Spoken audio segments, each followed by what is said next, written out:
बिस्मिल्लाहिर्रहमानिर्रहीम। अस्सलाम वालेकुम नाज़रीन, आप यूट्यूब चैनल देख रहे हैं। मैं इमरान खान हूँ। आज इमरान खान साहब के खिलाफ अलकादर यूनिवर्सिटी का जो केस है उसका फैसला सुनाया जाएगा और इसमें इमरान खान साहब को सज़ा सुनाई जाएगी। इसके ज़्यादा इम्कानात हैं क्योंकि बहुत सारे ऐसे लोग हैं जिनके एस्टेब्लिशमेंट के साथ अच्छे ताल्लुकात हैं, वो पहले ही अदालत का फ़ैसला बता रहे हैं। हालांकि अदालत का जो फ़ैसला है वो सिर्फ जज को पता होना चाहिए फ़ैसला होने से पहले, लेकिन यहाँ पे जो है लोग अंदाजे भी लगा लेते हैं। अंदाज़ों के अलावा वैसे भी सबको पता है कि इमरान खान साहब को लंबे अरसे से विक्टिमाइज़ किया जा रहा है, उन्हें बेगुनाह सज़ाएं दी गई हैं और जितने भी फैसले आए अदालतों की जानिब से, जेल के अंदर जो ट्रायल हुए वो सारे इमरान खान साहब के ख़िलाफ़ आए। तो ये मुमकिनात में से है कि दोबारा इमरान खान साहब के ख़िलाफ़ फ़ैसला आए।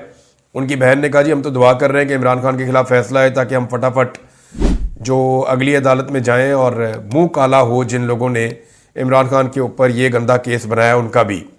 तो उनका कुछ ऐसे बोलना है। इस पर शुएब शाहीन साहब ने एक बड़ा ज़बरदस्त पेपर जारी किया है जिसमें इस केस की समरी है कि एक्चुअली ये अलकादर यूनिवर्सिटी का केस है क्या।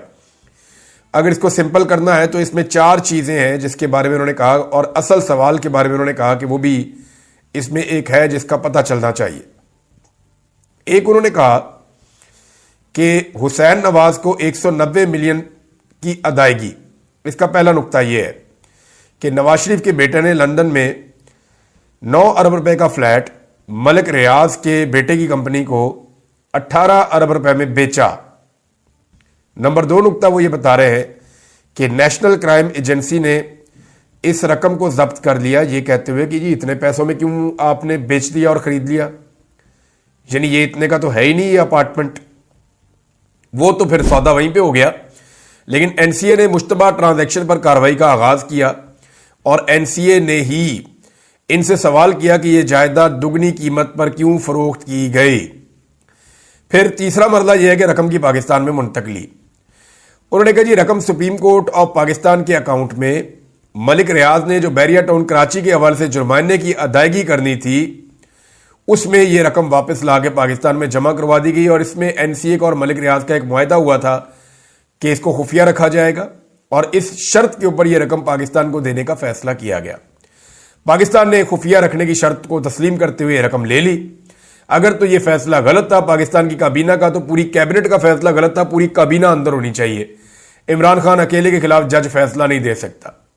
नंबर 2, अगर यह फैसला गलत था तो उसके बाद शहबाज शरीफ ने काबीना बनाई, फैसले को रिवर्स नहीं किया। बाद में एक निगरान काबीना बनाई गई, फैसला रिवर्स नहीं हुआ। अभी फिर शहबाज शरीफ ने काबीना बनाई, फिर फैसला रिवर्स नहीं हुआ। तो यह भी उतने ही कसूरवार है।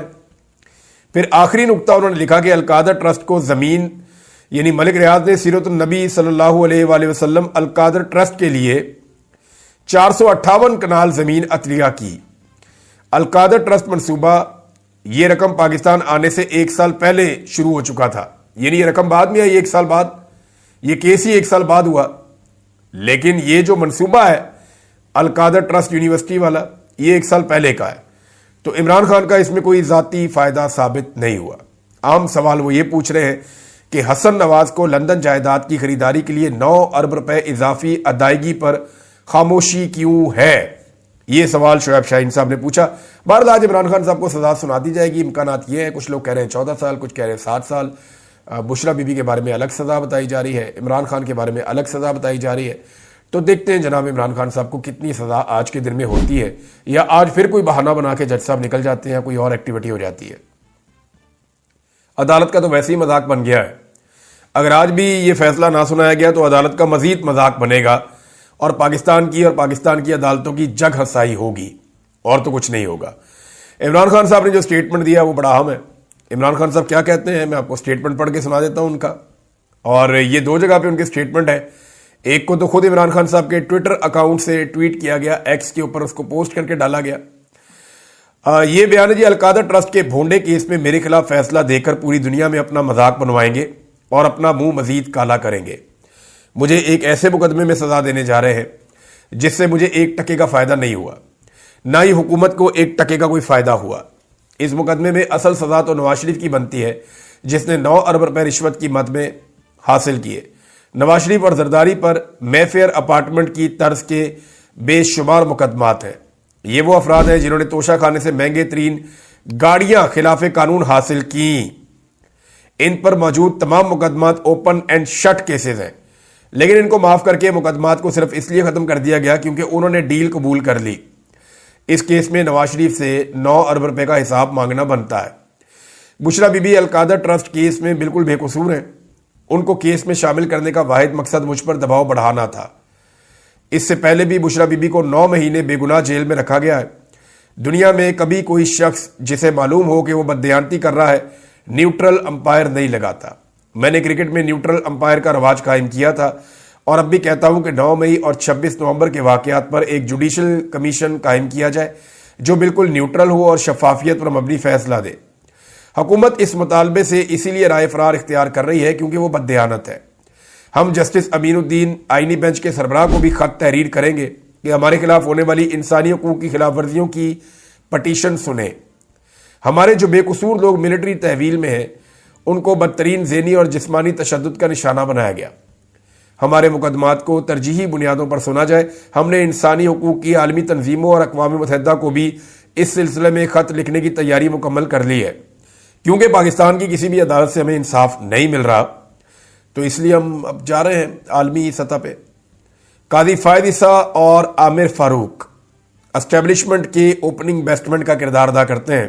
اب جو آئینی بینچ بنا ہے وہ بھی انہی کی ایکسٹینشن ہے، جیسے وہ قاضی فائد عیسیٰ اور عامر فاروق صاحب کے بارے میں بات کر رہے ہیں۔ پوری دنیا میں انسانی حقوق کی پامالی کی کوئی معافی نہیں ملتی۔ جنرل پنوشے مغرب کا طاقتور جنرل تھا، لیکن انسانی حقوق کی پامالی اور تشدد کرنے پر اس کو کڑی سزا سنائی گئی۔ ہمارے سیاسی ورکروں کو اغوا کر کے تشدد کیا گیا۔ 9 مئی میں جس نے تحریک انصاف کو خیر آباد کہہ دیا اس کے تمام الزامات سے اس کو بری کر دیا گیا۔ 8 فروری کو پاکستانیوں کے حق پر بے شرمی سے ڈاکہ مار کر انتخابات کو چوری کیا گیا اور پوری دنیا میں اپنا مذاق بنوایا گیا۔ کھلی مینڈیٹ چوری کے بعد پاکستان میں ہر جانب عدم اعتماد کے، عدم استحکام کے سائے ہیں۔ 8 فروری کو پوری قوم یوم سیاہ منائے گی۔ اس دن فارم 47 کی جعلی حکومت قائم کر کے پاکستان میں جمہوریت اور جمہور کا گلا گھونٹ دیا گیا تھا، جس کے بعد ملک میں نہ تو سیاسی استحکام آ سکا ہے نہ ہی معاشی استحکام۔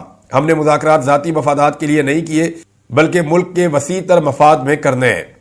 پاکستان کو درپیش سیاسی اور معاشی بحرانوں کے خاتمے، دہشت گردی کے مسئلے پر قابو پانے اور ملک کو درپیش دوسرے سنجیدہ مسائل کے حل کے لیے سیاسی بحران کا خاتمہ بہت ضروری ہے۔ یہ جی عمران خان صاحب کا سٹیٹمنٹ ہے۔ انہوں نے کچھ اور باتیں کی ہیں عمران خان صاحب نے۔ ایک تو انہوں نے کہا کہ آرمی چیف کو ہم سے معافی مانگنی چاہیے، ہمارے لوگوں کو پکڑا اور مارا گیا ہے۔ اگر گنڈا پور نے کہا کہ 9 مئی میں ہمارے لوگ شامل تھے تو گنڈا پور نے غلط کہا۔ یہ بھی عمران خان صاحب کا سٹیٹمنٹ رپورٹ ہوا۔ اب تک کے لیے اتنے، اپنا خیال رکھیے گا، اپنے چینل کا بھی۔ اللہ حافظ۔